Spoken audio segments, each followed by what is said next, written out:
नमस्कार, मैं वैशाली, आप देख रहे हैं ब्लेसिंग न्यूज। आइए रुक करते हैं आज की बड़ी खबर पर। भोपाल में जीआरपी को एक बड़ी सफलता हाथ लगी है। हत्या के प्रयास और लूट जैसे संगीन अपराधों में लिप्त शातिर अपराधी रिजवान उर्फ गोल्डन को पुलिस ने पकड़ लिया है। आरोपी ट्रेन में यात्रियों के पर्स और सामान चुराकर नशे की लत पूरी कर रहा था। जानकारी के अनुसार आरोपी ने हाल ही में एक महिला यात्री का पर्स चुरा लिया था, जिसमें करीब 1.5 लाख रुपए का कीमती सामान रखा हुआ था। घटना की शिकायत मिलते ही जीआरपी पुलिस हरकत में आ गई और सिर्फ 6 घंटे के भीतर सीसीटीवी फुटेज की मदद से आरोपी को गिरफ्तार कर लिया गया।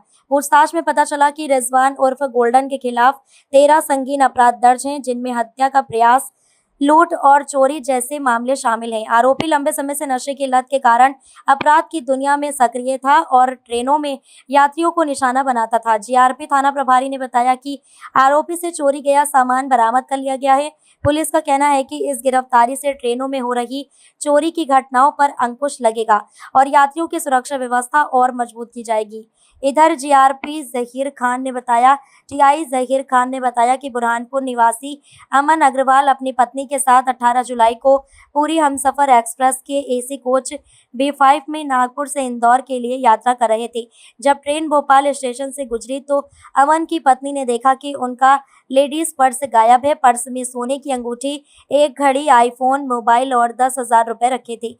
पर्स चोरी होने की शिकायत जीआरपी इंदौर में की गई थी। इंदौर जीआरपी ने 0 पर FIR दर्ज कर केस डायरी असल कायमी के लिए जीआरपी भोपाल भेजी। जीआरपी भोपाल ने असल कायमी कर स्टेशन के सीसीटीवी कैमरों के फुटेज खंगाले, जिसमें पूरी हमसफर एक्सप्रेस के B5 कोच से एक संदिग्ध व्यक्ति उतरते हुए दिखा। उसकी पहचान टीला जमालपुरा निवासी रिजवान उर्फ गोल्डन के रूप में हुई। पुलिस ने रिजवान को हिरासत में लेकर पूछताछ की। उसने पर्स से चोरी करना स्वीकार किया। थाना प्रभारी ने यह भी बताया कि आरोपी नशे का आदी था और उसी के लिए ये घटना को अंजाम देता था। पुलिस ने नशे को छोड़ने के लिए उससे शपथ भी दिलवाई है। जीआरपी में बताया जा रहा है काफ़ी जघन्य अपराध भी उसमें किए हैं। जी बिल्कुल सही घटना है। ये 18 तारीख की घटना है। अमन अग्रवाल प्रार्थी हैं जो नागपुर से इंदौर अपनी पत्नी के साथ यात्रा कर रहे थे AC 3 कोच में। तो जब ये यात्रा करते समय इनकी स्टेशन पे ट्रेन भोपाल स्टेशन पे रुकी और उसके बाद जब चलना शुरू हुई तो चलना शुरू होते ही कोई एक व्यक्ति था जो डब्बे के अंदर था और उसने जो है उनका पर्स उठाया, उनकी वाइफ का जो बैग रखा हुआ था बर्थ पे, और चलती ट्रेन से नीचे उतर गया। इसके बाद इन्होंने इंदौर जाके जब मामला रजिस्टर्ड कराया और मामला जब इंदौर से हमारे पास आया तो हमने इसमें इन्वेस्टिगेशन शुरू किया। जब हमने फुटेज देखे तो फुटेज कई बार क्या होता है कि कैमरे उस जगह पर होते नहीं है जहाँ कोच है, जो उनका जो कोच था AC 3 का, वहाँ कैमरे थे नहीं, लेकिन एक अंदाजा था कि वो कैमरे जब चलती ट्रेन में कौन लोग उतर सकते हैं।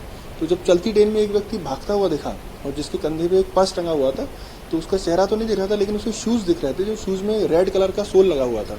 और ये रेड कलर के सोल को हमने टारगेट करते हुए जब उसको आउटर तक देखते गए तो हमको फाइनली उसका चेहरा भी दिख गया। ये टीला जो थाना पड़ता है भोपाल में, उसका हिस्ट्री शीटर है और इस पर कई मामले पंजीबद्ध हैं। 2 दर्जन से ज़्यादा मामले इस पर पंजीबद्ध हैं। हत्या, लूट, हत्या का प्रयास, ऐसे कई सारे मामले हैं। तो जब हमने इसको पकड़ा और पकड़ने के बाद इसको घर से ही पकड़ा था टीला से, पकड़ने के बाद पूछताछ करी।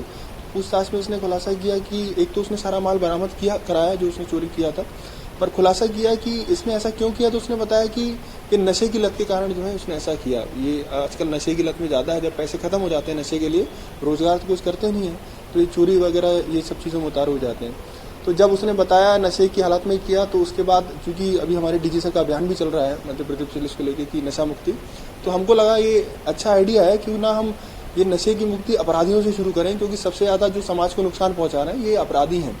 जैसे नशे में या तो व्यक्ति खुद को नुकसान पहुंचाता है या परिवार को, और तीसरा सबसे ज़्यादा समाज को। तो पुलिस की भूमिका जहाँ से शुरू होती है वो शुरू होती है कि जब नशे में आया व्यक्ति समाज को नुकसान पहुंचाता है। तब हमने उसको समझाया, काउंसलिंग भी करी और नशा मुक्ति की जो चीज़ें थी उसको बताई और उससे शपथ भी दिलवाई कि भविष्य में वो कभी नशा नहीं करेगा, क्योंकि नशा अगर वो एक बार रुक जाएगा तो शायद वो क्राइम नहीं करता। ढेर सारे दूसरे मामलों में भी देखने में आया कि जितने अपराधी हैं उसमें से 90% से ज़्यादा अपराधी वो हैं जो किसी ना किसी तरह से नशे के आदी हैं। तो ये जो मुहिम शुरू हुई है नशा मुक्ति की, ये निश्चित रूप से कारगर होगी ऐसे अपराधियों के लिए भी, जो हम प्राइमरी टारगेट कर रहे हैं कि अब सभी अपराधियों को इस बात की शपथ दिलाई जाए कि वो नशे से दूर रहें। अब तक के लिए खबर में बस इतना है, फिर होगी आपसे मुलाकात ऐसी एक और बड़ी खबर के साथ। तब तक के लिए नमस्कार। देखते रहिए ब्लेसिंग न्यूज, देश की आवाज। ऐसे ही लेटेस्ट अपडेट्स के लिए हमारे चैनल को सब्सक्राइब करें और तुरंत नोटिफिकेशन पाने के लिए बेल आइकन प्रेस करना ना भूलें। यदि आप हमें फेसबुक के माध्यम से देख रहे हैं तो हमारे पेज को फॉलो जरूर करें। धन्यवाद।